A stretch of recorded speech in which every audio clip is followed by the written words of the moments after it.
কুরআনুল কারীমে জানিয়ে দেয় ওয়াইদা খাযাল্লাহু মিসাকান নাবিয়্যিনা আমার আল্লাহ কুরআনুল কারীমের মধ্যে জানিয়ে দিলেন ওয়াইদা ক্বিলা লাহুম তাআলাউ ইস্তাগফির লাকুম রাসূলুল্লাহ লাওয়াউ রুউসাহুম ওয়া রাআইতাহুম ইয়াসুদ্দুনা ওয়া হুম মুস্তাকবিরুন আমার আল্লাহ কয় আয় আয় নবীর কদম মোবারকে আয় কেন আমার রাসূল তোদের জন্য আমি আল্লাহর কাছে ক্ষমা চাইবো কিশোরগঞ্জের মুসলমানেরা আমার প্রাণের ভাই বোনেরা আমার আল্লাহ 1400 বছর আগে নবীর পক্ষে তাদেরকে দাওয়াত দিয়েছিল এই বেদ্যপগুলো আমার আল্লাহর ডাকে সাড়া দেয় নাই এরা নবীর ডাকে সাড়া দেয় না আমার আল্লাহ কয় ওরে বান্দা বান্দিরা হে আমার পাগল বান্দা বান্দিরা আজকে তোমাদের মাহফিলেও তো তারা আসবে না এতে তোমরা কষ্ট পাও না কেন আল্লাহ কয় ওয়াইদা কিলা লাহুম তাআলাউ ইস্তাগফির লাকুম রাসূলুল্লাহ লাওয়াউ রুউসাহুম ওয়া রাআইতাহুম এরা নবীর ডাকে সাড়া দেয় নাই তারা কি করেছিল আল্লাহ কয় লাওয়াউ রুউসাহুম শব্দের অর্থ আলেমরা বুঝতে পারবে আপনার এলাকার সাধারণ মানুষ হয়তো অর্থ আপনাদের বুঝে আসবে না আমি আপনাদেরকে বলে দিয়ে যাই লাওয়াউ রুউসাহুম শব্দের অর্থ হলো নবীর ডাকে সাড়া না দিয়া আমার নবীর দিক থেকে তারা মাথাটা ঘুরিয়ে দিল যখন নাউজুবিল্লাহ আজকে জান্নিবারে রাস্তা থেকে বলেন মাহফিলের সামনে দাঁড়ায় বলেন আমাদের কথাগুলো যখন তারা শোনে আমরা যখন নূরের নবী বলে ডাক দেই আমরা যখন দাঁড়ায় নবীজিকে সালাম জানাই এরা মাথাটা ঘুরায়া বাড়ির দিকে চলে যায় আমার আল্লাহ কয় এরা হাবিবুল্লাহর ডাকে সাড়া দিল না এরা মাথা ঘুরায়া বাড়ির দিকে চলে গেল কেন তারা মাথা ঘুরাইলেন আল্লাহ কয় ওয়ারাইতাহুম ইয়াসুদ্দুনা ওয়া হুম মুস্তাকবিরুন এদের ভিতরে অহংকার ঢুকেছে এদের ভিতরে গোমরাহি ঢুকেছে কি এরা কয় নো আমরা কেন নবীর ডাকে সাড়া দেবো নবীরে দেখতে তো আমাদের মতোই সাধারণ মনে হয় নবী তো আমাদের মতোই সাধারণ মানুষ এই আয়াতের ব্যাখ্যা যদি করতে চান সূরা ইয়াসিনের মধ্যে যাইতে হবে আমার আল্লাহ কয় ক্বালু মা আনতুম ইল্লা বাশারুম মিসলুনা সাবধান মনে রাখেন আমার আল্লাহর আয়াতের বাণী এই আয়াত কোন মুমিনদের জন্য না এই আয়াত কোন ঈমানদারদের জন্য না এই আয়াত হচ্ছে কাফেরদের জন্য আবু জাহেল আবু লাহাব উতবা সায়বা তাদের জন্য আমার আল্লাহ এই আয়াত নাজিল করে দিলেন আবু জাহেল আবু লাহাব উতবা সায়বা তারা কয় নো মুহাম্মদের ডাকে কেন সাড়া দেব তার দেখতে তো আমাদের মতোই দেখা যায় এই কথা কোন ঈমানদার কোনদিন বলে নাই আবু বকর কোনদিন কয় নাই নবী আমার মতো ওমর ফারুক আজম কোনদিন বলে নাই নবী আমার মতো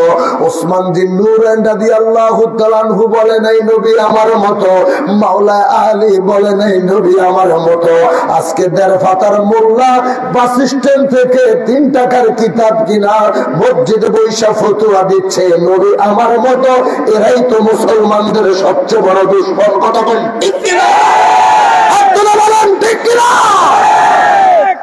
কষ্ট আছে কষ্ট হওয়ার কারণ নাই তো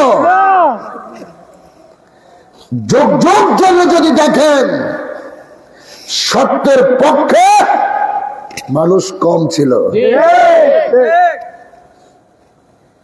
আজকে অনেকে ওয়াজের মঞ্চে বসলে মসজিদে কন এলাকার যুব পোলাপান কন বলা বলে শুরু করে কি অমুকের মাহফিলে 20 কোটি মানুষ হয়েছে তমুকের মাহফিলে 10 লাখ মানুষ হয়েছে 50 লাখ মানুষ হয়েছে মানে মেয়াদ উত্তীর্ণ গাঁজা না খেলে সমস্ত কথা কয় না কথা কয় না আমরা বাংলাদেশের মানুষ জানি যে বাংলাদেশের জনসংখ্যা 18 কোটি কত কথা কইতে তো কত জনগণ যদি 18 কোটি হয় মাহফিলের মধ্যে শ্রোতা 20 কোটি হয় কেমনে মাহফিলের শ্রোতা 20 কোটি কেমনে হয় গাঁজাখড়ি কথা না এখন আমার কথা হলো আপনাদের উদ্দেশ্যে পাবলিক বেশি দেখা পাগল হওয়া যাইতো না। কথা কন, মানুষ 10 লাখ 20 লাখ 1 লাখ 3,000 4,000 দেখা পাগল হওয়া যাইতো না। কেন জানেন? হাসরের ময়দানে বনী ইসরাইলদের উম্মতের কাতার হবে 72টা, আর শ্রেষ্ঠ নবীর উম্মতের কাতার হইব 73টা। এই 73 কাতারের মধ্যে 72টায় যাইব জাহান্নামে। কি কথা না? 72টায় যাইব জাহান্নামে। ইল্লা মিল্লাতা ওয়াহিদ, একটা যাবে জান্নাতে। তাইলে দল বড় কোনটা? একটা। 72টা কিন্তু বড়।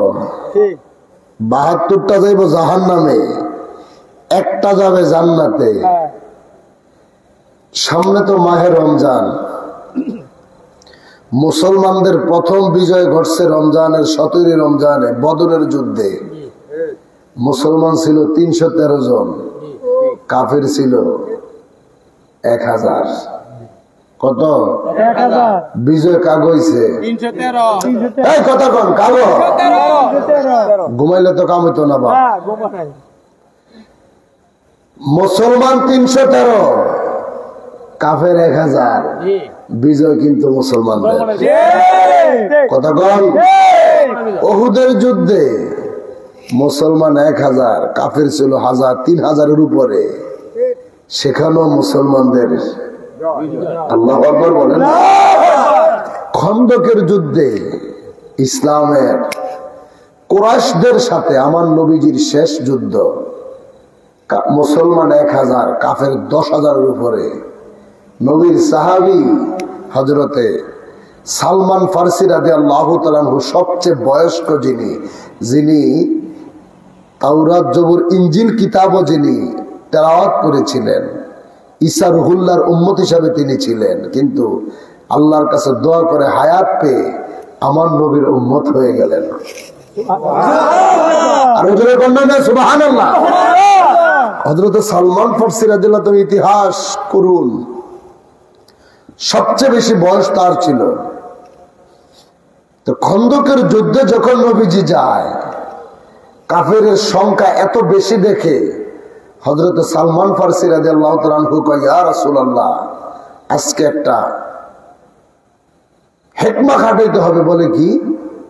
যেহেতু আমরা মুসলমানের সংখ্যা কম, কাফের আমাদের চাইতে 10 গুণ 20 গুণ বেশি, আমরা একটা কাজ করতে পারি। বলে কি?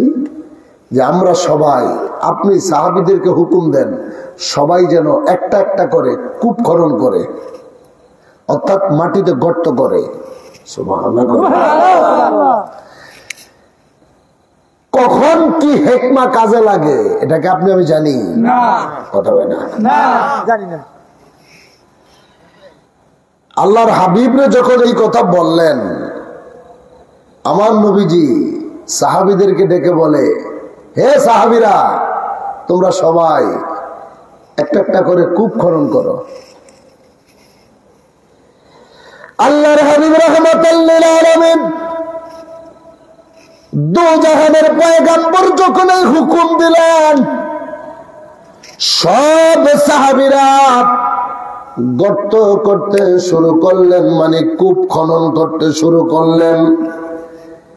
এখন একজন সাহাবী কূপ খনন করতে যায়, তার অস্ত্রের নিচে, অর্থাৎ কোদাল বলেন, শাবল বলেন, এটা দিয়ে যখন মাটি গর্ত করে, নিচে একটা বিশাল পাথর পড়েছে। এই পাথর কোনোভাবেই ভাঙতে পারে না। একজন, দুইজন, তিনজন, চারজন, পাঁচজন করে প্রায় 60 জন সাহাবী, 60 জন সাহাবী একত্রিত হয়ে এই পাথরের মধ্যে আঘাত করে। পাথর কোনোভাবেই ভাঙা যায় না। নবীজির কাছে চলে গেছে, নবী গো, ওই দিকে কাফেররা দূর থেকে, পাহাড়ের কোনা থেকে যখন সাহাবীদের দিকে তাকাইছে, কাফেররা দেখে মুসলমানেরা কি যেন করতেছে, খালি গর্ত করতেছে। এদের ভিতরে এমন ভয় ঢুকছে, হায় হায় আমরা অস্ত্র নিয়ে আসছি, মুসলমানদের সাথে যুদ্ধ করবো।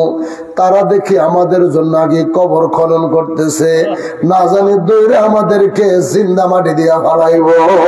কাফেরদের ভিতরে অটোমেটিক ভয় ঢুকে গেছে। আল্লাহু আকবার, আরো জোরে বলুন আল্লাহু আকবার। দুনয়নে রাসূল পাক দেখিলে কেমন হতো, দুনয়নে রাসূল পাক দেখিলে কেমন হতো। জন্ম আমার নবীর যুগে হলে কেমন হতো, জন্ম আমার নবীর যুগে হলে আসত বেশে হযরতে বেলালের মধুর আযান, সেই আজানে ছিল এমন প্রেম মুগ্ধ রহমান। দয়াল নবীর পিছে নামাজ পড়লে কেমন হতো,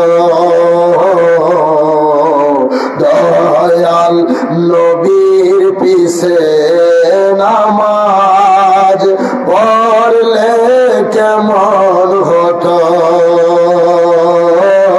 দুনয়নে রাসূল পাক দেখিলে কেমন হতো, বলেন দুনয়নে রাসূল পাক দেখিলে কেমন হতো। জন্ম আমার নবীর যুগে হলে কেমন হতো, জন্ম আমার নবীর যুগে হলে। জোরে দিনে কত আলোচনায় থাকতাম আমি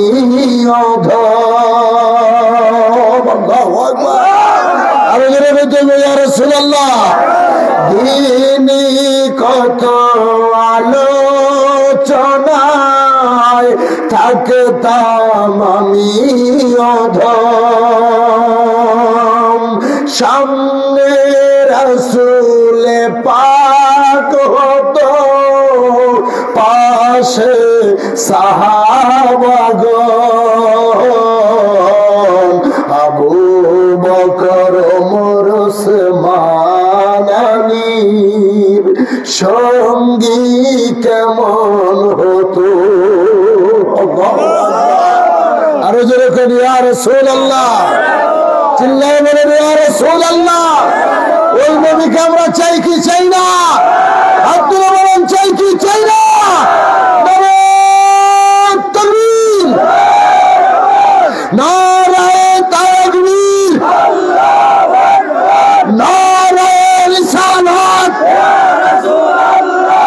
বিশ্বওয়ালি ফরিদপুরি জিন্দাবাদ, জিন্দাবাদ, কাজী বাবা ফরিদপুরি জিন্দাবাদ, জিন্দাবাদ, মিয়া ভাইজান মুজাদ্দিদি জিন্দাবাদ, জিন্দাবাদ, মজু ভাইজান মুজাদ্দিদি জিন্দাবাদ, জিন্দাবাদ, জাকের পার্টি জিন্দাবাদ, জিন্দাবাদ, জাকের পার্টি জিন্দাবাদ, জিন্দাবাদ, নারায়ে তাকবীর। খুশি না বেজার? হে চিল্লা এখন খুশি না বেজার? কষ্ট আছে মনে? কষ্ট পাইন না। ঘটনা ঘটতেছে, ঘটনা আরো ঘটবে। আমার কেবলা জান হুজুর পাকের জিসমানি আওলাদ, জাকের পার্টির মহামান্য চেয়ারম্যান মহোদয়, প্রত্যেকটা কথাই অক্ষরে অক্ষরে বাস্তবায়ন হচ্ছে।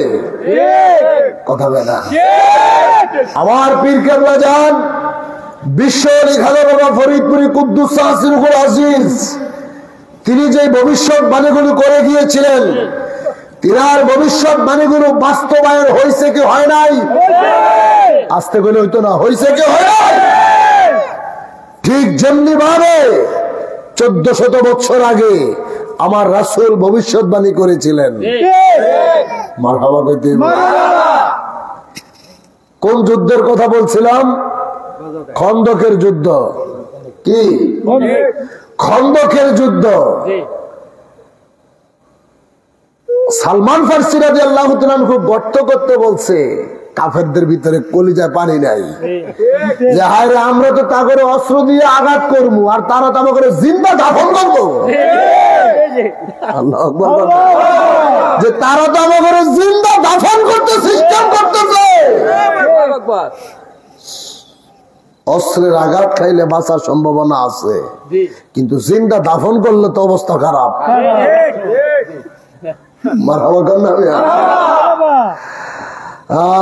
আল্লাহর হাবিব রাহমাতুল লিল আলামিন 60 জন সাহাবী যেটা পারে না। আরে ও মোল্লারা, ও আমার ভাইয়েরা, যারা নবীজির সাথে যারা মেসাল দেন, তুলনা করেন, 60 জন সাহাবী যেই পাথর ভাঙতে পারে না, আমার নবী আয়েশা হাতের মধ্যে শাবলটা নিয়ে বিসমিল্লাহ বলে একটা আঘাত করতে দেরি, এই পাথরের 1/3 এক আঘাতেই ভেঙে গেছে। আচ্ছা, 60 জন মানুষ যেটা পারে না, একজন ব্যক্তি একটা আঘাত করতে দেরি 1/3 ভেঙে গেল, এটা কিভাবে সম্ভব? এটা কি কোনো মানুষের শক্তি? এটা খোদাই শক্তি, নবুয়তি শক্তি। সুবহানাল্লাহ চিল্লায় এখন।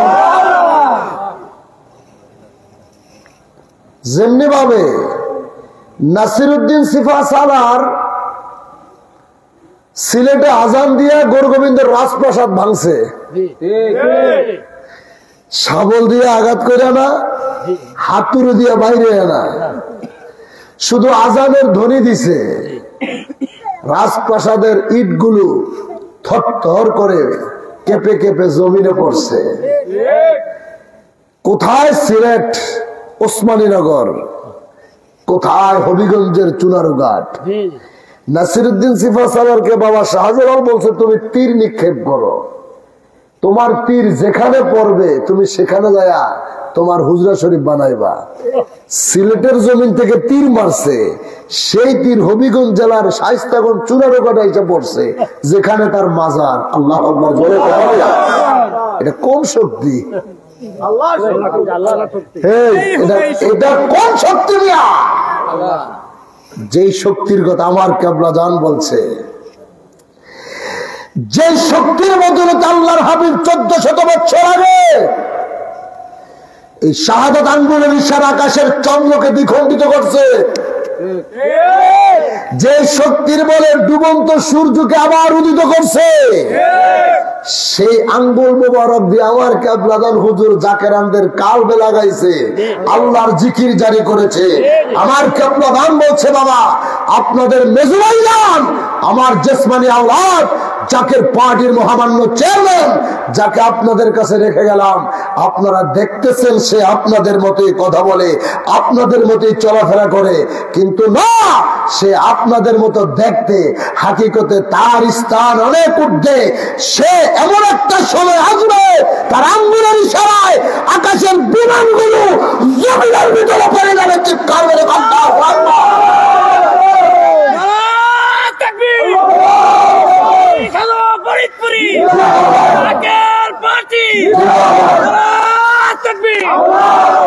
আজকে তার প্রত্যেকটা কথাই বাস্তবায়ন হচ্ছে। এমন কোন মায়ের ফুট না একটা কথা খন্ড হয়ে দেয়। এই দুঃসাহস কারো হয় নাই। পারলে দেখে নেন 26-36 বছর ধরে মোস্তফা আমির ফয়সাল মুজাদ্দিদ এই কথাটা বলছে, এই কথাটা মিলে নাই, একটা প্রমাণ দেখান। আরেকটি কথা বলতে চাই, যারা আমাদের দিকে বাঁকা চোখে তাকান, বিশ্ববিখ্যাত ফরিদপুরি মুরিদানদের দিকে বাঁকা চোখে তাকান, জাকের পার্টির নেতা কর্মীদের দিকে যারা বাঁকা চোখে তাকান, আপনাদেরকে আমরা বলতে চাই, বুকে হাত দিয়ে বলবেন যে আপনার এলাকার একটা ছেলে, একটা যুবক, একটা ছাত্র, একটা বৃদ্ধ বাবা আত্মচিরপীরের মুরিদ হইয়া সে আগে ভালো ছিল, এখন সে সমাজে খারাপ হয়ে গেছে। আগে আপনার এলাকার যুবকটা ভালো ছিল, এখন জাকের পার্টি করার কারণে বাবা মারা ভাত দেয় না, খারাপ হয়ে গেছে। এরকম একটা প্রমাণ দেখান। পারবে না? পারবে না। বরংস আগে খারাপ ছিল, খাজা ফরিদপুরের কদমে যায় ভালো হয়েছে। কথা কর, আমি জানি আমার কথাগুলো শুনতেছেন। চায়ের দোকানে বসে হোক, রাস্তায় ধারে হোক, আর ঘরের মধ্যে কম্বলের নিচে শুয়ে শুয়ে হোক, আমি জানি আমার কথা শুনতেছেন। হাকিম ভাইরে ধন্যবাদ মাইকের সাউন্ড সিস্টেমটা খুব ভালো করার জন্য। আমাদের কাজ হচ্ছে দাওয়াত পৌঁছে দেওয়া, কে আইবে না আইবে এটা তাগো ব্যাপার। আরে মাহফিলে আসতে হলে কপালে থাকা লাগবে প্রথমে, কি ওর ভাগ্যে থাকতে হইবে তো, নসিব ভালো বেশি না আসবে। হেদায়েত কার হাতে? জোরে বলেন কার হাতে? আল্লাহ তো চাইলেই যারে তারা হেদায়েত দিব না, ঠিক নেই? সবারই তো হেদায়েত দিব না। যদি হইতো তাহলে নূহ নবীর ছেলে হেদায়েত পাইতো, তাহলে নূহ নবীর ছেলে হেদায়েত পাইতো। আর বিবি আসিয়ার ঘরে ফেরাউন হেদায়েত পাইতো। ফেরাউন পাইছে জাহান্নামের টিকিট, আর তার বউ হয় জান্নাতের টিকিট। আসিয়া বলে আল্লাহ আল্লাহ, ফেরাউন দিল কতই জাল। বলেন আসিয়া বলে ফেরাউন দিল কতই জ্বালা। আমার আল্লাহ বলে ও জিবরাইল, আল্লাহ বলে ইল খুলে দে জান্নাতের তালা। লা ইলাহা ইল্লাল্লাহ, ও লা ইলাহা বলে লা ইলাহা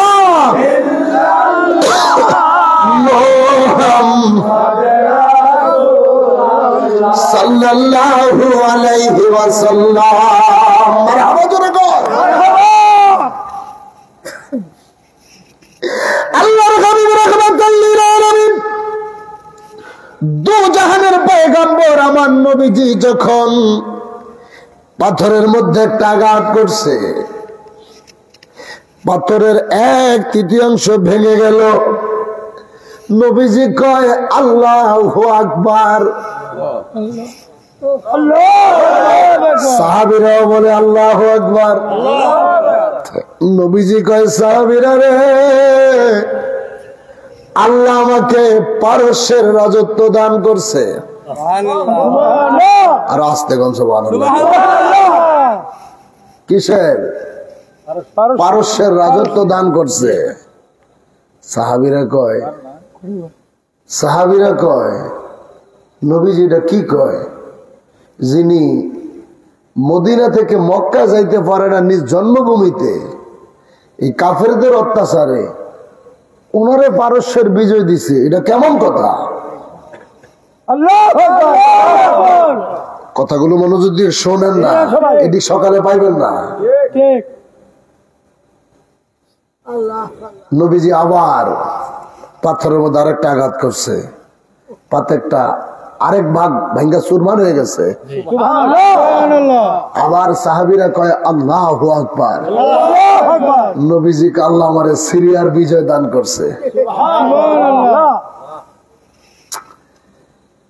নবীজি বলতেছে আমাকে পারস্যের রাজত্ব দিছে, সিরিয়ার রাজত্ব দান করছে। সাহাবীরা কয় মদিনা থেকে মক্কায় যাইতে পারি না, কিসের সিরিয়া বিজয় হইব, কিসের পারস্যের বিজয়? নবীজি কি কয়?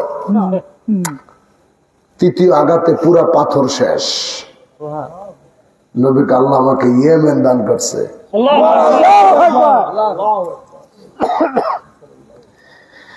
সাহাবায়ে কেরাম কয় ইয়া রাসূলুল্লাহ ইয়া হাবিবাল্লাহ, নবী গো আমাদের পিতামাতা আপনার কদমে কুরবান হোক আমার নবী।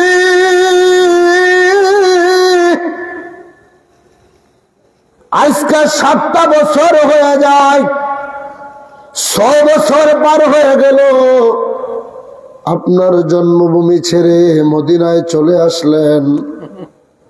এখন মদিনা থেকে মক্কায় যাইতে আমরা হিমশিম খাই, অথচ আপনি বলেন ইয়েমেন দিয়েছে, পারস্য দিয়েছে, রোমান সাম্রাজ্য আপনাকে আল্লাহ বিজয় দান করছে। আমার নবীজি ভবিষ্যৎবাণী করলেন আমার আল্লাহ বেশি দিন সময় লাগায় নাই।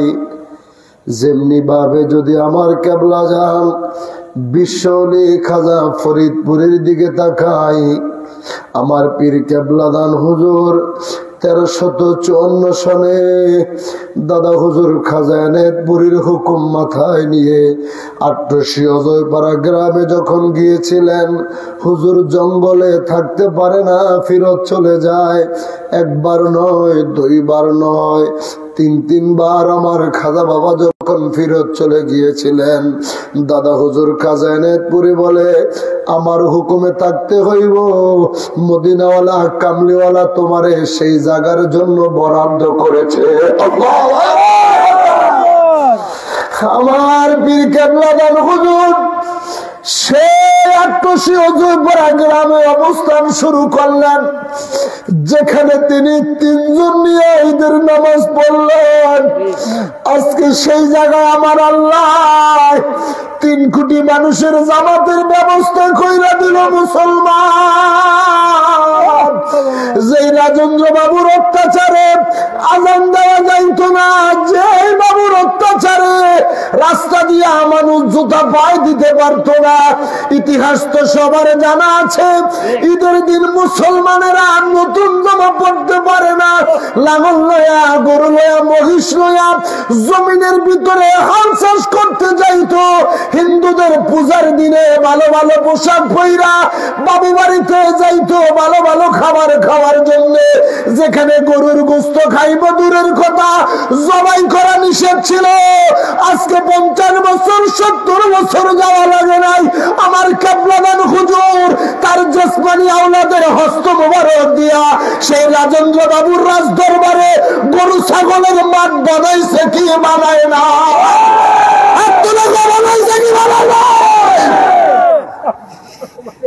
এটাই কারামত, এটাই কারামত। কারামত বাইকটা খাওয়াই দেওয়া লাগবে না, এটাই কারামত। হোক সেটা 2 দিন আগে অথবা হোক সেটা 2 দিন পরে। আজকে সেই বাড়ি গরুর মাঠ, লক্ষ লক্ষ মানুষের নামাজের জামাত, মদিনার কণ্ঠে মদিনার আদলে আজান হয়, মানুষ চোখের পানি ছেড়ে নামাজ পড়ে। এটা কে অবিশ্বাস করতে পারবো? বর্তমান যুগের মানুষের কাছে এটার দাম নাই। তবে এমন একটা দিন আসবে, জাকের ভাইয়েরা শোনেন, কেবলা জান বলছে এটা হিজবুল্লাহ আল্লাহর দল, দাদা হুজুর বলছে এটা হিজবুল্লাহ আল্লাহর দল, মেজো ভাইজান বলছে এটা হিজবুল্লাহ আল্লাহর দল, চাচা জান জাকির পার্টির সিনিয়র ভাইস চেয়ারম্যান মহোদয় বলছে এটা হিজবুল্লাহ আল্লাহর দল। আর আল্লাহর দলের কথা সম্পর্কে আল্লাহ বলছে হিজবুল্লাহ আল্লাহর দলের বিজয় অবিসম্ভাবী। তাইলে এই সংগঠন, এই পার্টির বিজয় হবে কি হবে না? আজকে হলো না, 35 বছর হয়েছে, 40 বছর যাবে, 50 বছর যাবে, 60 বছর যাবে, 70 বছর যাবে, 80 বছর, 90 বছর, 100 বছর, 200 বছর পরেও হলেও এই সংগঠন, এই আল্লাহর দলের বিজয় হবে।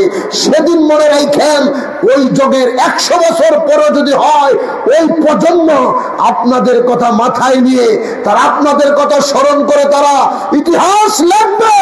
এমন একটা সময় ছিল এই সংগঠনটার পার্টির চেয়ারম্যানের সঙ্গী হইয়া এই নেতা কর্মীগুলো যখন যেখানে নির্দেশ দিয়েছে, ঢাকা রাজধানীতে, রংপুরে, দিনাজপুরে, ফরিদপুরে, বিভিন্ন জায়গায় যখন হুকুম দিয়েছে, এরা দৌড়াইছে। এরা এই বাড়িতে যেই রাজার অত্যাচারে দেশের মানুষ নামাজ পড়তে পারে নাই, আযান দিতে পারে নাই, রোজা রাখতে পারে নাই, সেই বাবুবাড়িতে আল্লাহর কালেমার পতাকা উড়াইছে এই পার্টির নেতার হুকুমে। যাকে পার্টির নেতৃবৃন্দ চিৎকার মেরে বলো আল্লাহু আকবার। আজকে আপনারা এটা বুঝতেছেন না, একদিন আপনি কবরে থাকবেন, সেখান থেকে দেখবেন আপনার পরবর্তী প্রজন্ম আপনার স্মরণ করতেছে। এটা ইতিহাস। যুগে যুগে দাদা বসেন, সুন্দর করে বসেন, ধন্যবাদ আপনাদেরকে। এটা ইতিহাস। ইতিহাস কোনোদিনও মুছে ফেলা যাবে, কথা বলা যাবে। এই ইতিহাস লেখা থাকবে স্বর্ণাক্ষরে। সেদিন আমার কেবলা যান 3 বার চলে যাওয়ার পরে যখন দাদা হুজুরের হুকুম আবার তিনি হুজরা শরীফ বানাইলেন, আজকে আমার কেবলা যান যেখানে অবস্থান করেছিলেন, আজকে যে বিশ্ব জাকের মন্দির আলিয়া কামিল মাদ্রাসা, আমার বাবার আওলাদ জাকের পার্টির চেয়ারম্যানের হাতে গড়া মাদ্রাসা, যেই মাদ্রাসার চেয়ারম্যান আমার ভাইজান, এত বড় মাঠ তখন ছিল না। এখানে বড় বড় ট্রলার যাইতো, লঞ্চ কাফেলা যাইতো। আট্টসি দরবারটা ছিল পুরা জঙ্গল। কেবলা যান আসর নামাজের পরে ঘুরতেন আর প্রবীণ জাকেরদেরকে বলতেন, বাবা এমন একটা দিন আসবে এখানে বড় বড় হেলিকপ্টার নামবে, বাবা এমন একটা দিন আসবে এই জায়গাটা শহরে রূপান্তরিত হবে। সেদিন জাকের ভাইয়েরা কইতো হুজুর পাগল হয়ে গেছে।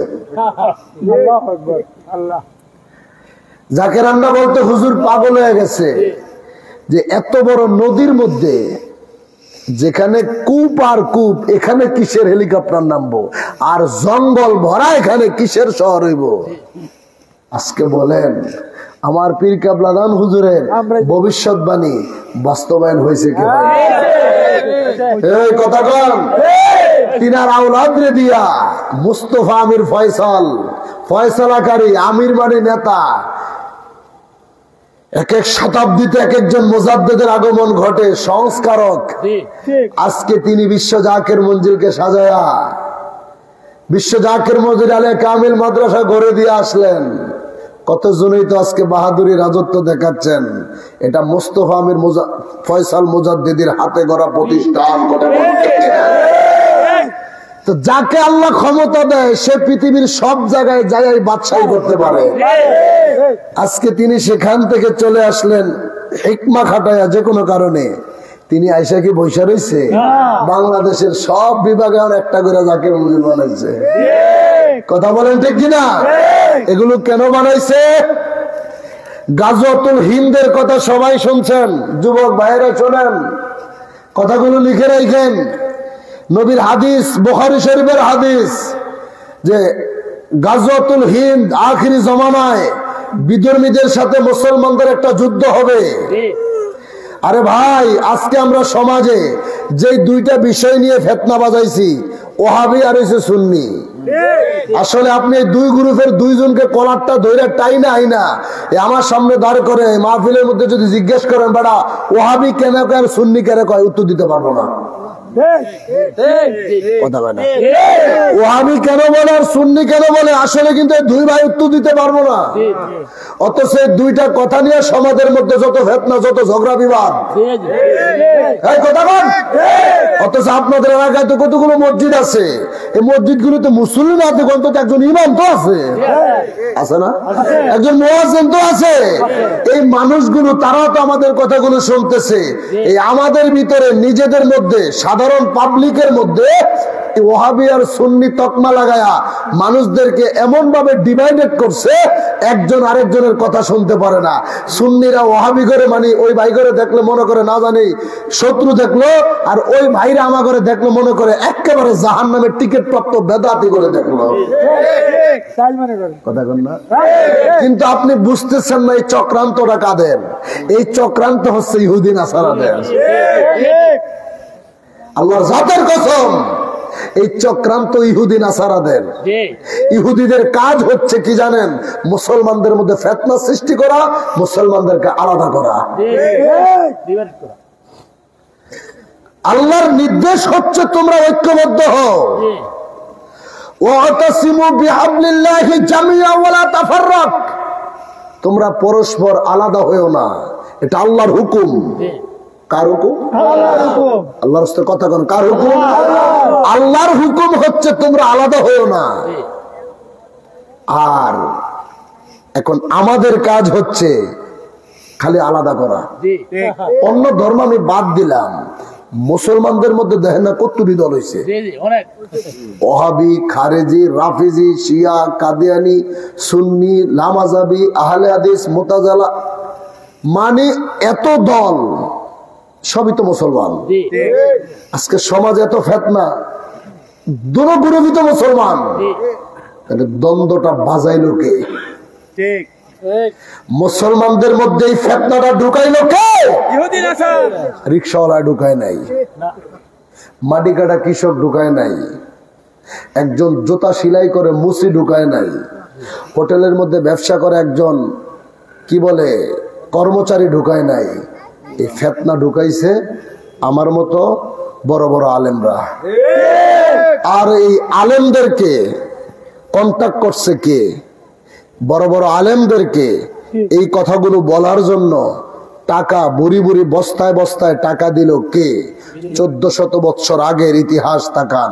আমার নবীর দিকে যখন তীর মারা হয়, সাহাবাই কেরাম হৃদয় চিত্তে তাদের বুক পাইতা, সেই তীর তাদের বুকের মধ্যে আঘাত খায়। আল্লাহু আকবার। আমার নবীর দিকে যখন তীর মারে, সাহাবীরা সেই আঘাত নিজেদের বুকে নেয়।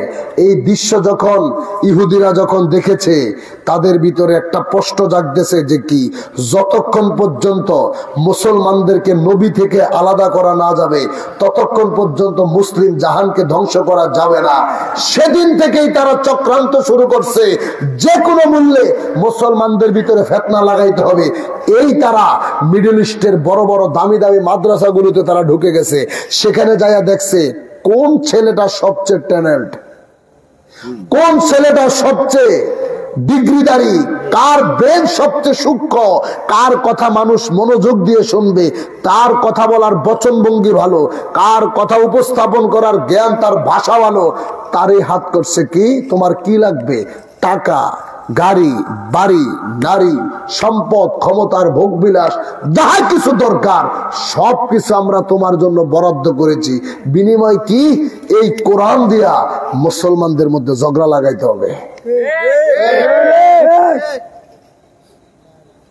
এই কোরআন হাদিস দিয়াই মুসলমানদের মধ্যে ফিতনা লাগাইতে হবে। এখন কোরআন তো একজন রিকশাওয়ালা বুঝে না, কোরআন একজন কৃষক বাবা বুঝে না, কোরআন একজন মাটি কাটার দিনমজুর বুঝে না, কোরআন বুঝে মাদ্রাসার আলেমরা। তখন বলল কিভাবে ফিতনা ঢুকাবো? কয় একটা মাত্র রাস্তা, বলে কি? একমাত্র নবীকে কেন্দ্র কইরা মুসলমানদের মধ্যে ফিতনা সৃষ্টি ঢুকাইতে হইব। আজকে দেখেন সারা জাহানের মধ্যে, সারা জাহানে শুধু আমার রাসূলকে নিয়ে যত দ্বন্দ্ব।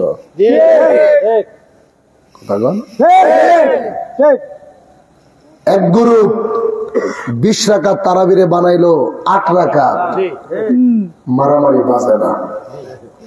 3 রাকাত বিতিন নামাজকে বানায় 1 রাকাত, কেউ মারামারি করতে যায় না। কথাগুলা না কইলে ফরজ নামাজের পরে আল্লাহর কাছে দোয়া করবো, আমি আল্লাহর বান্দা, আমি গুনাহগার, আমি স্রষ্টার কাছে ক্ষমা চাবো, মোনাজাতের মাইনাস করে দিল। কেউ মারামারি করে না, কথা বলে না। যেই বাবা মা এত কষ্ট করে জন্ম দিয়ে লালন পালন করলেন, তিনি মারা যাওয়ার পরে একটু দোয়া করবো, এটা নিয়ে মারামারি। কথা কন। আজকে সমাজের মধ্যে সুদের ব্যবসা অহরহ চলে, এটা নিয়ে কোন ভাই মসজিদ থেকে একটা মিছিল বাইর করলো না যে কি এই সমাজের মধ্যে সুদের ব্যবসা চলে, আমি এই সমাজের খাওন খাইতাম না, আমি এই সমাজের বেতন নিতাম না, কেউ স্লোগান দিল না। অথচ নবীজির মিলাদুন নবী আসলে কোন মুসলমান যদি দাঁড়ায় মিলাদ করে, এই মসজিদ থেকে ফতুয়া শুরু হয়ে গেছে।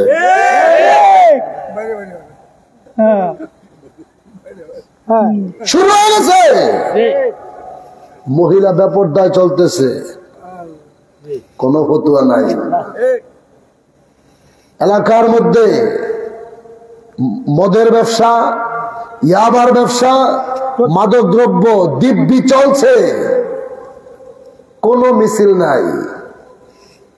শুধুমাত্র রাসূলুল্লাহরে কেন্দ্র কইরা যদি কেউ একটু বেশি করে কি মিলাদ পরে দাঁড়ায় যায়, বেদাত এমন ভাবে মানুষের সামনে উপস্থাপন করে, সাধারণ পাবলিক রিক্সাওয়ালা মাটি কাটাওয়ালারা কয় বাপ রে বাপ, না জানি কি বড় অপরাধ করে ফেলাইছে, আমি মনে হয় জাহান্নামে চলে গেছি। এই হচ্ছে আমাদের অবস্থা। তাইলে এই বেজালটা ঢুকাইলো কে? হয় আমি না তো তিনি। আমি আমাকেই বলছি, আমি অন্য কাকে দোষ দেবো? আমি আমাকেই বলছি, এই বেজালটা ঢুকাইলে তাইলে আমার মতো আলেম সমাজ।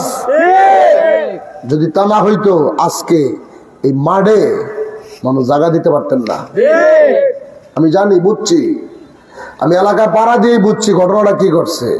মানুষের ভিতরে এই বিভ্রান্ত করার জন্য মানুষের ভিতরে ক্ষোভ ঢুকিয়ে দিছে, যে ওখানে যাইয়েন না, গেলেই একেবারে শেষ হয়ে যাবেন, জাহান্নামে যাইবেন।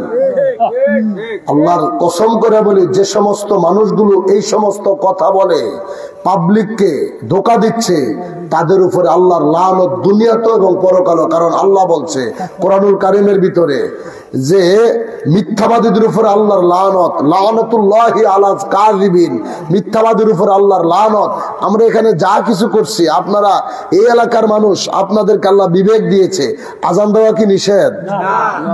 কথা বল না মিয়া, আজান দেওয়া কি নিষেধ? তাহলে আমি এখানে আজান দিছি, এখানে আমরা নামাজ পড়ছি, এখন আপনি বলেন এই জায়গাটা কি নাপাক? এই কথা কন, বন্ধ করেন তো মোবাইলটা। এই জায়গাটা কি অপবিত্র? সারা জাহান পবিত্র। যেদিন আমার রাসূল পৃথিবীতে এসেছেন, নবী আয়েশা আপনার জন্য আমার জন্য সেজদায় পড়ে যখন কাঁদতে শুরু করছে, আমার আল্লাহ কয়, হাবিব আপনার কপাল মোবারক যেহেতু জমিনে লাগাইছেন, হাবিব আপনার ইজ্জতের খাতিরে আজকে থেকে সারা দুনিয়াটা আমি আপনার উম্মতের জন্য জায়নামাজ বানিয়ে দিলাম। নামাজের সময় যেখানে হবে, ও যদি জমিনে সেজদা দেয়, সেখানেই তার নামাজ হয়ে যাবে। মুহাম্মদ রাসূলুল্লাহর ইজ্জতের খাতিরে, আমার নবীর ইজ্জতের খাতিরে। তাহলে এখানে আমরা আজান দিলাম, এখানে নামাজ পড়লাম, আল্লাহর জিকির করলাম, মুনাজাত ধরে এলাকার কবরবাসীদের জন্য দোয়া করলাম। এখন কোরআন হাদিসের কথা হচ্ছে। হ্যাঁ, আপনি হয়তো ওগুলো ভুল ধরার ক্ষমতা আপনার বাপ দাদা 14 গোষ্ঠীর কারণ নাই, তরিকাতুল ওয়াদিফাগুলো। আপনি একটা ভুল ধরতে পারবেন আমার কথা, আপনার আসা দরকার ছিল এখানে। আপনার আমার কথাগুলো শোনার দরকার ছিল যে আমি ভুল করতে পারি, যে বক্তা হয়তো কোরআন হাদিস থেকে উল্টা পাল্টা কথা বলবে। আপনি আমাকে ধরার জন্য হলো এই মাহফিল, আপনার মুসল্লিদেরকে আপনাদেরকে আসার দরকার ছিল। আমি যদি ভুল বুঝে যে আপনি আমাকে ধরতেন, আমি স্বীকার করি, হ্যাঁ আমি ভুল বলতে পারি, আমি ভুলের ঊর্ধ্বে না। আপনি আমার সেই ভুলগুলো ধরে দিলে তো আপনি আমার বন্ধু হইতেন। কিন্তু এলাকার মানুষগুলোরে ভুলভাল বুঝায় বাইরে আটকে রাখলেন, বিভ্রান্তি ছড়াইলেন, আপনি তো তাকে দুশ্মনী হইলেন। কারণ কে জানে আজকের মাহফিলটা যদি কবুল হয়ে যায়, এই মাহফিলের উসিলে আল্লাহ তাআলা জান্নাত দিতে পারে কি পারে না? আরো জোরে বলেন, পারে কি পারে না? এই জন্য আমার প্রাণের ভাইয়েরা, বন্ধুরা, বাবারা, আলোচনা আর বেশি লম্বা করব না। আমার নূরের নবী 1400 বছর আগে এই আখির জামানায় একটা যুদ্ধ হবে, গাজওয়াতুল হিন্দ। বিধর্মীদের সাথে মুসলমানদের একটা যুদ্ধ হবে। আমার নবী বলেছিল ওই যুদ্ধে যারা শাহাদাত বরণ করবে, উহুদের যুদ্ধে, বদরের যুদ্ধে যারা শহীদ হয়েছে, তাদের মর্যাদা তাদেরকে দেওয়া হবে। এখন এটাকে হাদিসের ভাষায় বলা হয় গাজওয়াতুল হিন্দ। এই গাজওয়াতুল হিন্দ সম্পর্কে আল্লামা শাহ নিয়ামতুল্লাহ কাশ্মীরি রহমতুল্লাহ আলাইহি আজ থেকে 900 বছর আগে ভবিষ্যৎবাণী করেছেন। এটা যদি আপনারা স্পষ্টভাবে জানতে চান, ও কিশোরগঞ্জের যুবকেরা যারা মোবাইল চালাও, টাচ মোবাইল, গুগলে যাইবেন, শাহ নিয়ামতুল্লাহ কাশ্মীরির অজানা ভবিষ্যৎবাণী লিখে সার্চ দিয়ে দেখেন, 1 থেকে প্রায় 80 নাম্বার প্যারা পর্যন্ত এই উর্দু কিতাবটারে বাংলায় লেখা হয়েছে। স্পষ্ট যুদ্ধ সম্পর্কে সবকিছু বলা আছে। সেই যুদ্ধটা হইব 2 ঈদের মাঝামাঝি জায়গায়, বিধর্মীদের সাথে মুসলমানদের যুদ্ধ। আমার কেবলাদান 50 বছর আগেও এই যুদ্ধের কথা ভবিষ্যৎবাণী করেছে। এখানে কে ওয়াহাবি, কে সুন্নি, কে খারিজি, কে রাফিজি, কে শিয়া, কে মুতাজালা, কে কাদিয়ানি, এরা যখন আপনার দেশে 2.5 দিনের জন্য ঢুকবে, কে মুসলমান, কে সুন্নি, ওয়াহাবি যাচাই বাছাই করতো না, দইরা দইরা মুসলমানদেরকে জবাই করব। আমার কেবলাদান বলেছিল, বাবা বাংলাদেশের মধ্যে লাশের পাহাড় পড়ে থাকবে। আজকে আমার কেবলাদান এই কথা বলেছিল, বাবা এমন একটা দিন আসবে, বাংলার মানুষকে রক্ষা করব, বিশ্বের মানুষকে রক্ষা করতে হইব। আর তামাম দুনিয়ার মানুষ জাকের পার্টির পতাকার তলে শুধু শান্তির আশ্রয় পাবে। করে আজকে কেন সারা বাংলাদেশের প্রত্যেকটা বিভাগে জাকের মঞ্জিল বানাইলেন? জাকের পার্টির মহামান্য চেয়ারম্যান মহোদয় আজকেও জানতে পেরেছি, আমার বাবার আওলাদ বলেছে রংপুর জাকের মঞ্জিলের কাছে আরো প্রায় 5 বিঘা জমি কিনা হয়েছে। কেন? ও বাবা, বাংলাদেশের রাজনৈতিক অভ্যন্তরীণ যে ঘটনাগুলো দেখি, বিশ্ব পরিস্থিতির দিকে তাকাইলে বোঝা যায় ওই ঘটনার বেশি দূরে না। আজকে মনে করেন কেন আপনাদেরকে সাথে নিয়ে জাকের পার্টি নেতা কর্মীদের 1 টাকা, 2 টাকা, 5 টাকা, 10 টাকা এই কষ্টের খেদমত গুলো দিয়া সারা বাংলাদেশে জাকের মঞ্জিল গুলো বানানো হইল। আজকে যদি গাজওয়াতুল হিন্দ ঘটে যায়, আজকে কিশোরগঞ্জের হাকিম ভাই তার জেলার লোকদেরকে লইয়া কোথায় যাইব? ওই রংপুরের আশরাফ ভাই তার বিভাগের লোকদেরকে লইয়া কোথায় যাইব? সেই খুলনা বিভাগের আমার হাজী মাহমুদ হাজী সাহেব তার বিভাগের লোকদেরকে নিয়ে কোথায় যাবে? ঘটনা তো ঘটবে সারা বাংলাদেশের চতুর্দিক থেকে।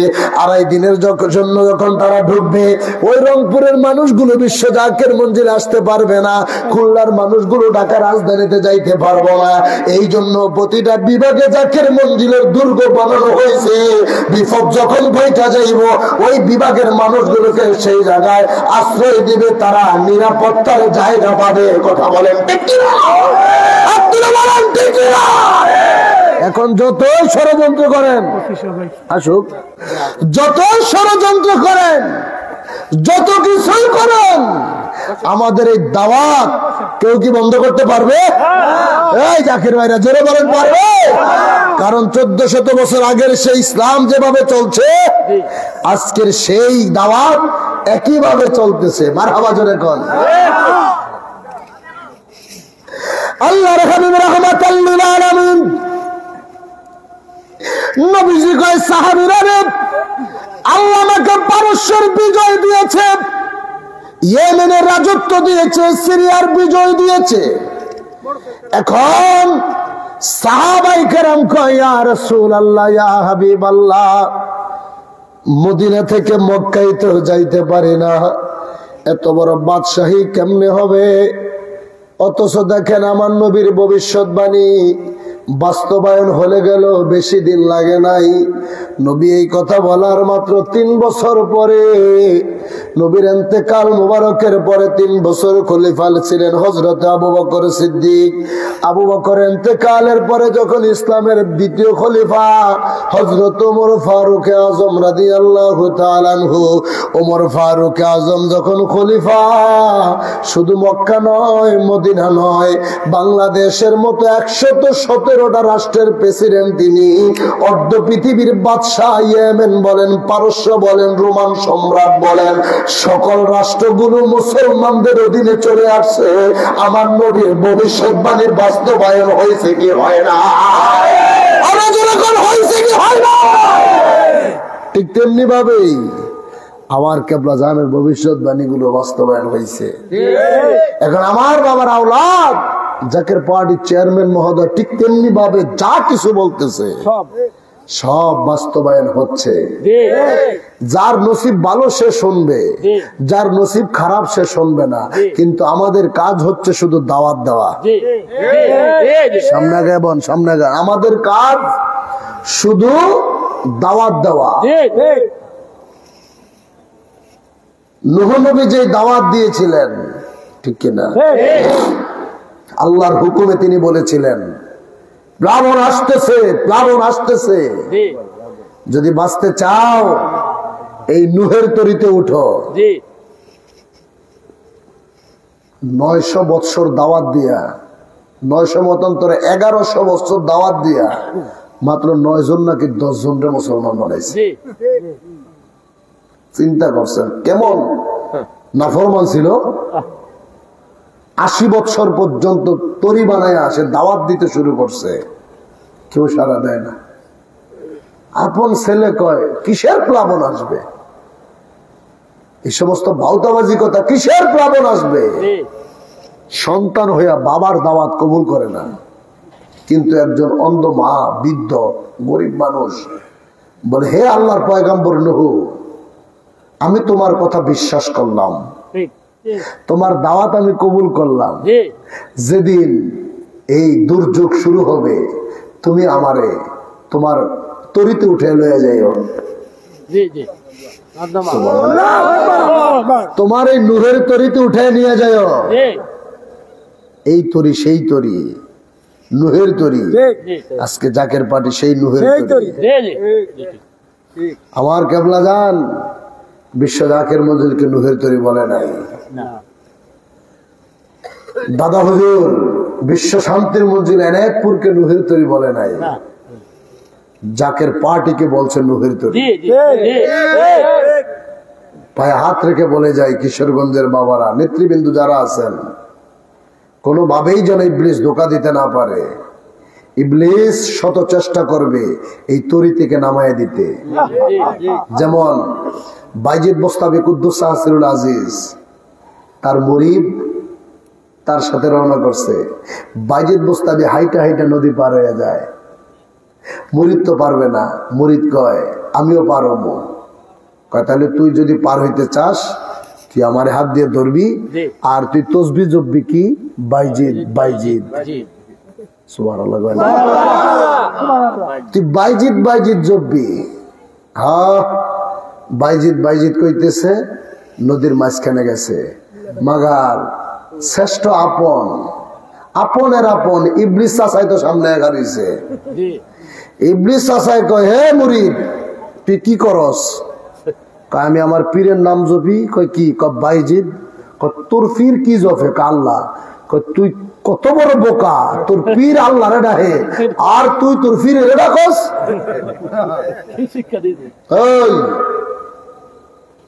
তুই কত বড় বোকা, তোর পীর আল্লাহ রে ডাক, তুই তোর পীরের ডাকস? মুরিদ তো ওই কাতারের। কহ ঠিকই তো কইছে, হ্যাঁ আল্লাহরে ডাকতেছে, আমারে হেরে ঢাইতেছে, এটা কেমন কথা? আমি আল্লাহরে ডাকবো। আল্লাহরে ডাকতে শুরু করছে, খাম সারছে, ডুবতে শুরু করছে। এখন যখন তলায় যায়, কয় হুজুর আমারে বাঁচান। কয় কিরে তুই তো তলানের কথা না, তুই তলায় লিখে? কয় কাম তো একটা ঘটছে, তুই কি করছস? আমি আল্লাহরে ডাকতে শুরু করছি। তো তোর কি আল্লাহরে ডাকতে কইছি? তুই আল্লাহরে দেখছস? কয় না। তুই কারে দেখছস? কামরে। তুই আমারে দেখছস? তুই আমারে না, আর আমি আমার মাওলারে দেখছি। আমি আমার মাওলার সাথে কানেকশন লাগাই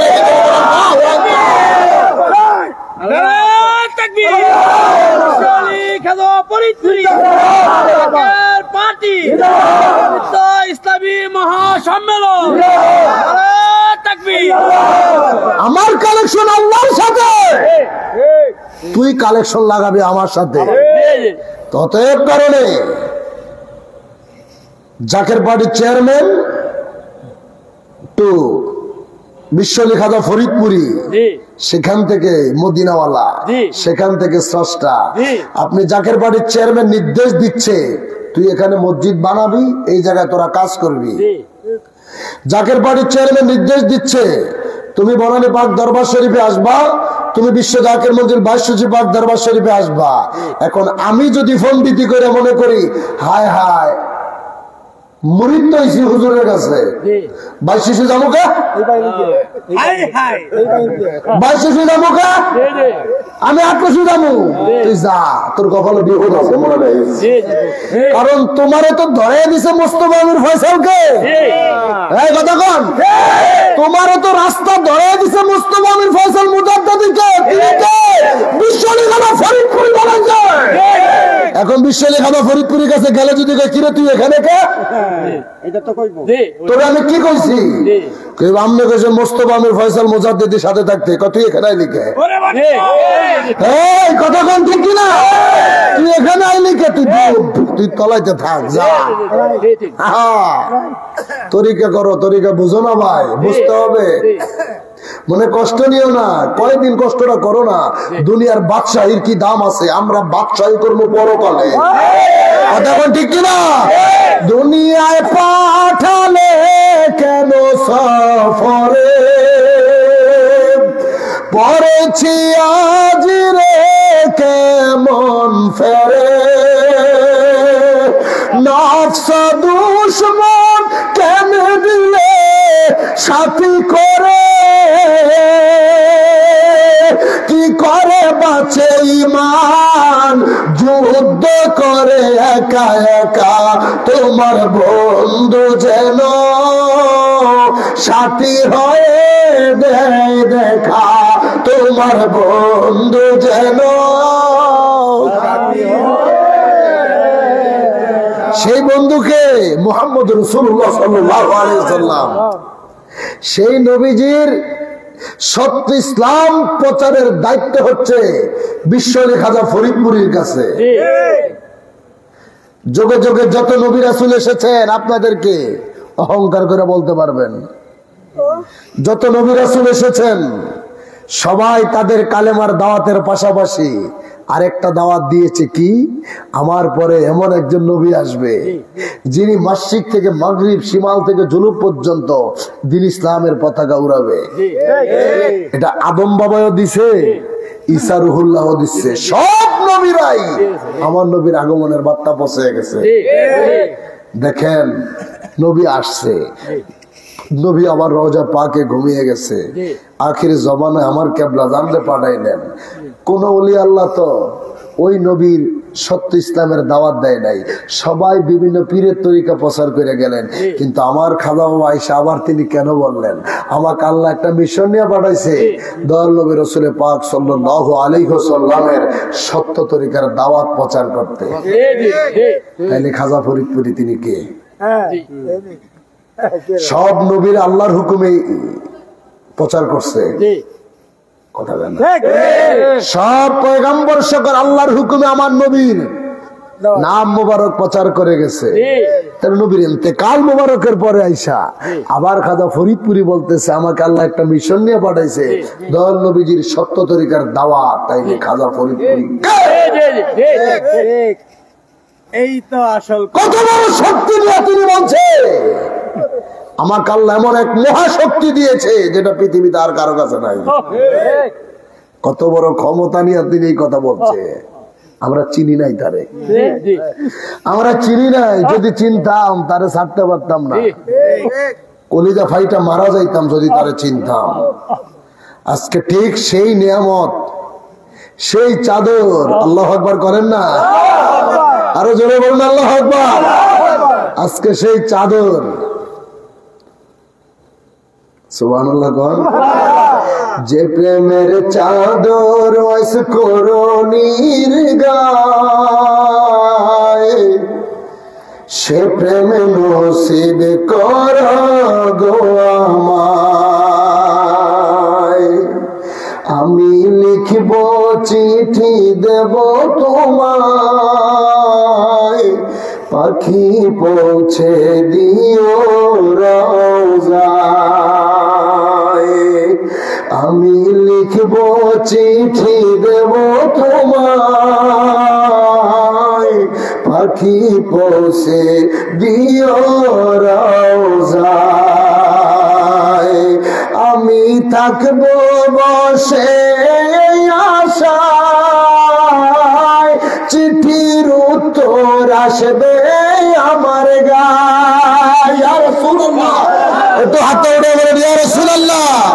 আমি থাকবো বসে আশায়, চিঠির উত্তর আসবে আমার গায়ে।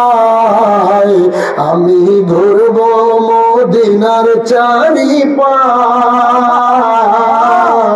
দু চোখে দেখবো সবুজে গুম্বাদ। আমি লিখবো চিঠি দেব তোমায়, পাখি পৌঁছে দিও রওজায়। আমি লিখবো চিঠি দেব তোমায়, পাখি পৌঁছে দিও রওজায়। কবে আসবে মদিনার পয়গাম, গায়ে বাঁধবো হাজিদের হেরাম। ইয়া রাসূলুল্লাহ, এই স্বপ্ন আমাদের আছে না নাই? হাত তুলে বলেন আছে না নাই? কবে আসবে মদিনার পয়গাম, গায়ে বাঁধবো হাজিদের হেরাম। আমি ঘুরবো মদিনার চারিপাশ, আমি ঘুরবো মদিনার চারিপাশ, দু চোখে দেখবো সবুজে গুম্বাদ।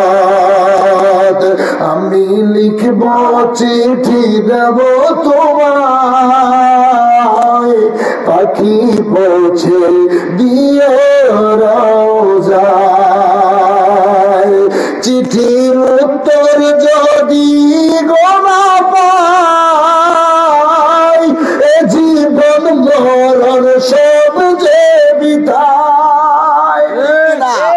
আরো জোরে বলেন ঠিক কিনা? চিঠির উত্তর যদি গোনা পাই, এ জীবন মরণ সব যে বিদায়। যে প্রেমের চাদর ওয়াস করণীর গায়, সে প্রেম নসিব করো গো আমায়। যে প্রেমের চাদর ওয়াস করণীর গায়, সে প্রেম নসিব করো গো আমায়। আচ্ছা, সেই চাদর, সেই চাদর ছিল আমার নবীর গায়ে। সেই চাদর নবী দিয়ে গেছেন হযরত ওয়াইস আল কুরনি রাদিয়াল্লাহু তাআলা আনহুকে। সেই চাদর আস্তে আস্তে আমরা জানি কোথায় এসেছে। আল্লামা যদি বাবা শাহজালালের দিকে তাকাই, তিনার পীর ইবনে বতুতা, তার পীর হচ্ছে ইবনুল আরাবি, যিনি ওসমানীয় সাম্রাজ্যের সময় আর্তুগুল গাজীকে পরিয়ে দিয়েছিলেন। সেই চাদর বাবা ইবনে বতুতা ইবনুল আরবির কাছ পর্যন্ত ইতিহাস জানি, কিন্তু তারপরে চাদর কার কাছে গেলেন? এই চাদর তো তিনি সাথে করে কবরে নিয়ে যায় নাই। এই চাদর কিয়ামত পর্যন্ত জগতে থাকবে। এই চাদর আছে দাদা হুজুর এনায়েতপুরের দরবারে পাগলায়। দাদা হুজুর কইছিল মহান নিয়ামত আছে। পাগল যাইয়া কয় লুকিয়ে রাখছে, কোদাল দিয়া গর্ত করতে শুরু করছে। দাদা হুজুর তাওয়াজ্জুর বদলে ধরে ফলাইছে, যাইয়া পাগলা থাম। সেই নিয়ামত কাকে দিছে? দাদা হুজুর খাজা এনায়েতপুরি। সেই নিয়ামত আমার কাবলাদান খাজা ফরিদপুরি তিনি দিয়ে গেছেন, যার কারণে খাজা ফরিদপুরি বলছে আমার কাছে এমন এক মহাশক্তি আছে যেটা পৃথিবীতে আর কারো কাছে নাই। বিশ্বাস করি সেই পবিত্র নিয়ামত আমার কাবলাদান যাকে পড়িয়ে গেলেন তিনি আর কেউ নয়, আমার বাবার জিসমানি আওলাদ পীরজাদা আলহাজ খাজা মুস্তাফা মির ফয়সাল।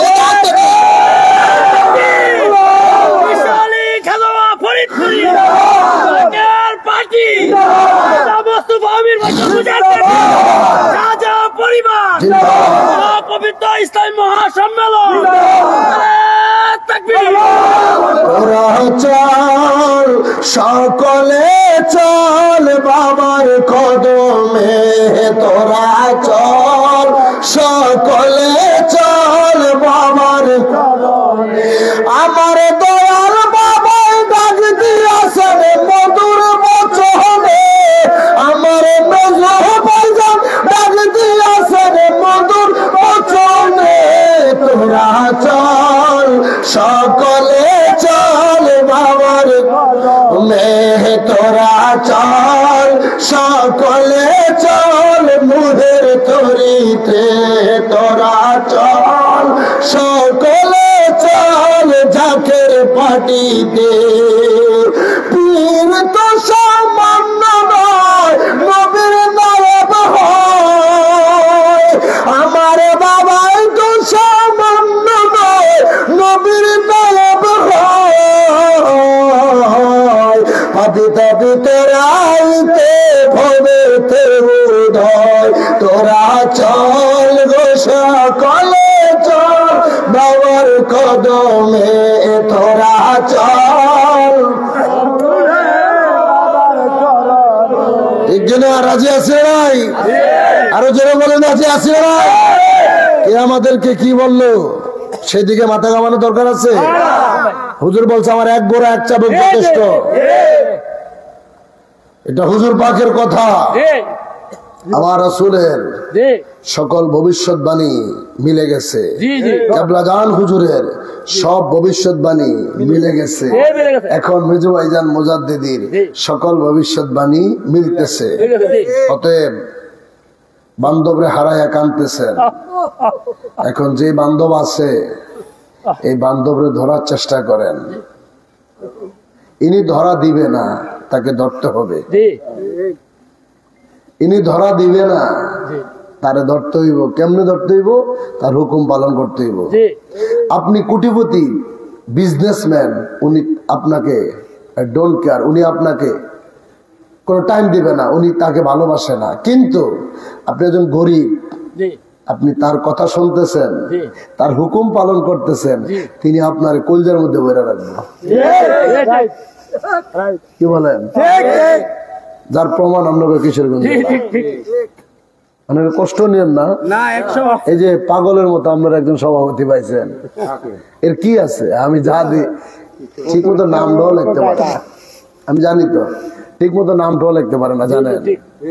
কিন্তু আপনি আমার কাছে, আপনার কাছে উনি খারাপ, কিন্তু যাকে খুশি করতে কাজ করে তিনার তো একটা হুকুমত অমান্য করতেছে না। এই যে আজকা ভাই যখন আসছে আমার সামনে, সহসভাপতি বিভাগের বাইরে ভালোবাসা বলছে, দাদা দেখেন গতকালকে আমার মাত্র 400 টাকা খেদমত দিচ্ছে। আমি বান্ধবের কদমে গেলে এখান থেকে আসা যাওয়া ভাড়া যায় কত, এরপরে পানির খেদমত দেই, তো সেটা দিলে আমি কি কোত্থেকে দিলাম? যেখান থেকে পারছো চুরি করে দিছে, ও তো দয়ালের কদমে হাজিরা ঠিকই দিয়েছে, দিয়েছে না?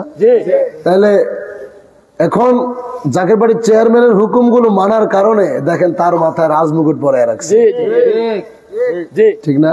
এখন আপনাদেরকে, আপনারা তার বাবার বয়সী, বড় ভাই সমতুল্য, অথচ তিনি আপনাদেরকে নিয়ে আবার অনেক সমস্যা ছিল, আজকে আমার পীরের দয়া, তিনার আওলাদের নেক দয়ায় আপনাদের জেলাটা এখন আবার পরিপূর্ণ হয়ে গেছে। এইভাবে আপনি যেখানে থাকেন, আমি যেখানে থাকি না কেন, আমাদের কাজ হচ্ছে আমাদের দয়াল বান্ধবের হুকুমগুলো পালন করা। কারণ হুকুম যদি পালন করতে পারি, মনে রাখবেন ভাই, আপনি যে অবস্থানে থাকেন আপনি তারে পাবেন। আজকে এটা দেখলে আপনাদের কষ্ট হইতেছে আমি জানি, কিন্তু আমার কোনো কষ্ট না। আমি কিন্তু ওয়াজের কমতি করতেছি, আমার ভিতরে কোনো দুর্বলতা দেখতেছে না। কেন জানেন? আমার দয়াল আজকে ফোন করে জানাইছে যে মাহফিলটা হবে এখানে। আমার বান্ধব ফোন দিছে বিকালবেলা, তো বাজান আজকে কি সময় যে মাহফিল, এখন আপনি আমার মানুষ দিয়ে কি খুশি করবেন? আপনারা যদি বুঝতেন এই জেলায় যারা আছে, এই লোকটা সবাইরে ভালোবাসে, সেখানে সব সহযোগী সংগঠনের নাম তিনি দিছে, সবার নামই কিন্তু এখানে উঠাইছে। তারা আসে নাই, তারা কি নিয়মত হারাইছে তারা জানে না। যারা আসছেন উনি দেয়নি কথা কেনা। আর আরেকটা তো চলতে আছে, উনি সব দেখতেছে, কে বই বইয়া স্লোগান দিতেছেন, কি করতেছে রেডি তো উনি দেখতেছে। আরেকটা বিষয় মুফতি সাহেব, এখন এগুলো তো উনি সবই দেখতেছে। অতএব কারণে ওনার হুকুম আমরা যেন পালন করতে পারি, এটাই শুধু চাই। আরো যদি বলেন ঠিক কিনা? উনি যখন হুকুম দিবে, রমজান আসতেছে, এই রমজান মাস ব্যাপী সারা বাংলাদেশের 495টা উপজেলায় ইফতার মাহফিলের হুকুম দিয়েছে। আসেনি এমন কোন মায়ের ভূতের সাহস? রাজনৈতিক দলের ক্ষমতা আছে দেওয়ার? এত বড় দুঃসাহস কারো আছে? হবে না। কিন্তু জাকের বাড়ির চেয়ারম্যানের হুকুমে এটা আপনারা করে দেখাই দিবেন যে উরস্বরী ব্যাপার আপনারা করে দেখাইছেন। আমার বাবার আওলাদের হুকুমে ইতিহাসের পাতায় লেখা থাকবে, বিশ্ব জাকের মঞ্জিল 2200 পাক দরবার শরীফে লক্ষ লক্ষ মানুষের সমাবেশ। আরে বিশ্ব জাকের মঞ্জিল সেটা তো আরো আগেই ছিল, নতুন করে একটা বানায় দেখাইতে পারে এমন একজন দেহান আবার দ্বিতীয় আরেকজন মুস্তাফা আমির ফয়সাল মুজাদ্দিদি ছাড়া কারো পক্ষে সম্ভব না। এটা জাকের পার্টির নেতা কর্মীদের পক্ষে সম্ভব, আর কারো পক্ষে সম্ভব না। ওটা তো আমাকে বাড়ি, সেখানে তো আমরা যাবোই, কথা বলে না। কিন্তু সেখানে যাওয়ার আগে যেটি তৈরি করতে হবে, এটি তো আগে করতে হবে, কথা বলেন ঠিক কিনা? এই দেশের মানুষকে আশ্রয় দিতে হবে না? আশ্রয় দেওয়ার জন্য তো ঘর একটা বানিয়ে লাগছে, আমাকে মসজিদ বানিয়ে আমাকে খানকা।